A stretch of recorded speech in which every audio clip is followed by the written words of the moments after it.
Are you tired of your basic cards getting added back into your deck? Are you okay with doing a little bit of math to make sure that it never happens again? Well, don't worry, because in today's video, we finally got one of the biggest updates that we've been waiting for in Chaos Zero Nightmare. But yes, it is going to require a little bit of math from our end. So in the latest dev notes and in the game itself, we do now have numerical values for every card type available. So now we can finally plan things out. So in today's video, I'm going to give you a quick breakdown of what everything costs and how I would be building my decks going forward as we start planning for the late game. Now with that out of the way, let's dive in. Now, I know this looks like a lot up front, but don't panic. I did share out this image on Reddit and Twitter and pretty much everywhere I could. So if you just want to save this as a guide, hopefully it is good enough. I really like to have a visual cue as I'm going through this. So I'm going to walk through this, talk about all the different points, talk about my suggestions as you're going through this.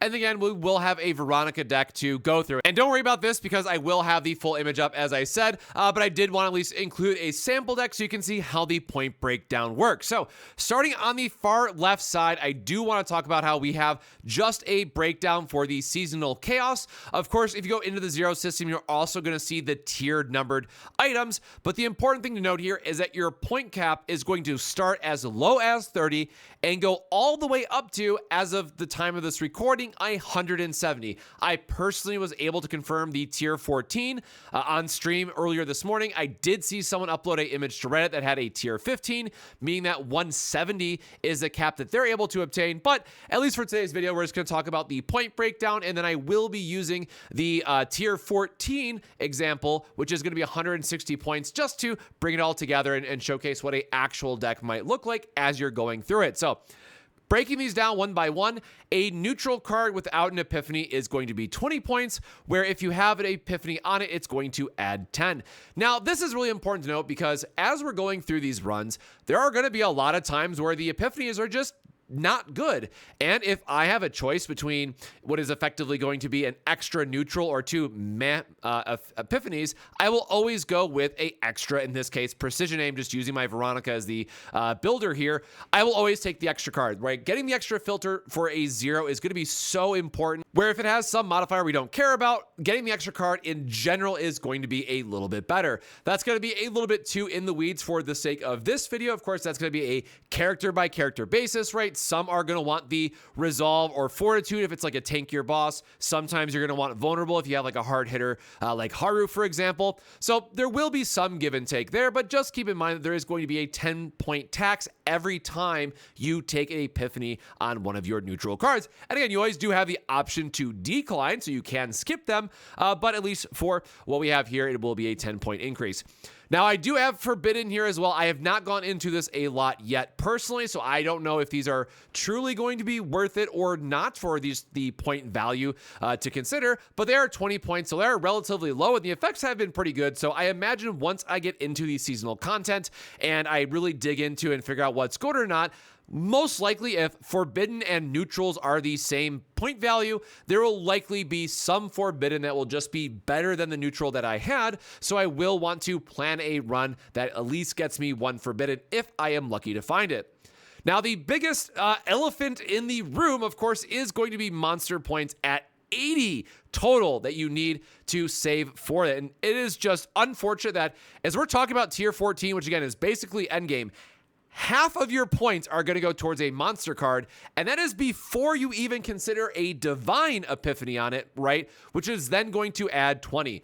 This is the number one unforgivable combo of why they always got deleted or why basics got added back into your deck, because this is just too many points. Now, I'm not going to say never, ever, ever, ever, ever consider not taking monster cards, but at least for the vast majority of players, unless you're in the absolute pits of min-maxing, 80 points is just not worth it whatsoever. Now, whenever you copy a card, the first one is going to be free, which is really nice. After that, it's going to be a cost of 10. The third card that you copy, or the third replicated version, is going to be a 30 point. Fourth gets into 50, which is way too expensive. And then somehow, if you just run all Pot of Greeds in this case, or the repose here, going up to 70 at 5, I mean, that is going to take up the entire deck worth of points. And at some point, it's just not going to be worth it, right? So do keep that in mind. Now for card removal, right, this is going to be if you pick up a neutral or something and then want to remove it, or just other negative effects otherwise of just like, hey, maybe I messed up my run or something. They're generally pretty low costing. The one thing I do want to note here is here at the bottom, there is a 20-point tax for every basic you remove as a modifier on this. So the first basic you remove is going to be 20, or 0 plus 20, right? So 20. The second basic you remove is going to be 10 plus 20.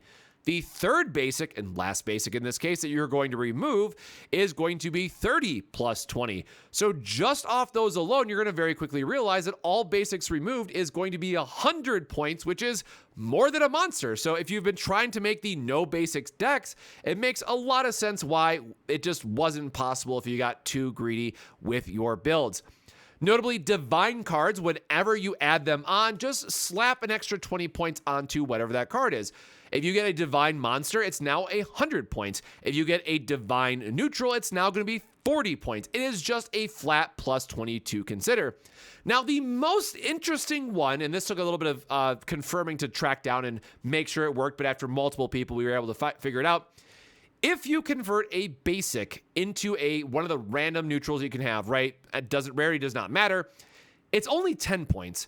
So this becomes a little bit awkward in your route planning. And I added an extra note here, is that technically to remove your third basic, what you should always do is convert it and then remove it, because you're actually going to get 40 points back towards your total point allocation, which means you can get another divine in like a copy, right, towards that amount. So that's a pretty cheeky way to just get even better save data. But of course, this does require a random event and, well, just a little bit of RNG to go your way at the end of the day. So conversion is definitely the one that I have not been doing, keeping in mind, like, it has not been top of mind for me. I've not been going for events. So this is one that I'm gonna have to play around with and see how it really comes together. But that is something I will absolutely be working towards now this is how I get more value out of my save data. Now, on the far left here, I do want to just add some key notes here of just like equipment's confirmed cost 0, your base card. So if you keep all 3 of your basics, those are going to cost 0, right? Base plus epiphany is also 0. And this one is really interesting to me, right? This now confirms that even the neutral epiphany, so things like gain morale, right? Those also count for 0 as long as they're on your basic 8, or I should say the 8 cards of each unit, the basics and the uniques. That has insane potential, and I wasn't going to take the time before recording this video to go into every single example for like Veronica as a upgrade heavy character, but now if I can get all these extra plus stats for free on her upgrade cards that don't tax the deck, that's going to be insane. And that's obviously a nasty min-maxing level of refinement that you're going to have to do. But if you're someone who wants to spend 1,000 hours and gets all the morale buffs on all of her upgrades, that's technically probably best in slot for her now. Now, again, I know like there's the Agony I'll have to test with the 2-piece Agony set that gives you like 10% more damage. There's a lot more testing that I'll need to do, but I thought it was worth calling out here. And then the last thing to note, and somebody else in the Discord confirmed this for me, is that forbidden cards are coded in a way that you are always, always, always, always going to keep them. So if for some reason you mess up somehow after watching this video, and maybe it was late at night, you added one too many cards you forgot, forbidden will always take priority in staying in your deck. So you might lose a divine or something else to make room for that forbidden. So do keep that in mind as you're going through and selecting these cards. Now, really quickly, just the quick notes here that I mentioned. Always copy a card. The first one's going to be free. Always remove a card, because 20 points in removing a basic is going to be great. And if there's a other card you want to remove outside of the basic 8, it's just going to be free. Carefully pick your divines. A plus 20 point modifier does add up extremely quickly. So if it's like a very mad divine, like, oh, it's a, AP back that I don't really get value out of on this card because it's always like the last card I'm going to play of the turn. Don't pick it. Pick the regular epiphany so you don't take that extra 20-point tax and can use it somewhere else. That is so important. And honestly, this is something that I've messed up a lot of times now myself, just because I was like, oh, it's okay, and I like the cute little stamp on the card. Guilty. All basic removed is 100 points. I'm going to talk about that shortly with the Veronica example that I'm going to give, but that is a lot of points to give up. Maybe you go down to just one, because this third one being 50 points, if you don't find the conversion to make it cheaper, it's going to feel really bad. So do keep in mind, if you are trying to go purely the removal route, you do have to spend 100 of those points. Again, the conversion method that we just talked about here is going to save 40 points in total, but that's still going to be a little bit of work, all things considered. And then lastly, monster cards are just not worth it. At 80 points, and this is going to become transparent as everything, and the next slide here that we're going to talk about is that this is just too many points for the other value that you can get. Sure, you might be able to have like a basic heavy deck, and then you have like, oh, look at my 16 card deck. It's so impressive. Look at this high TB.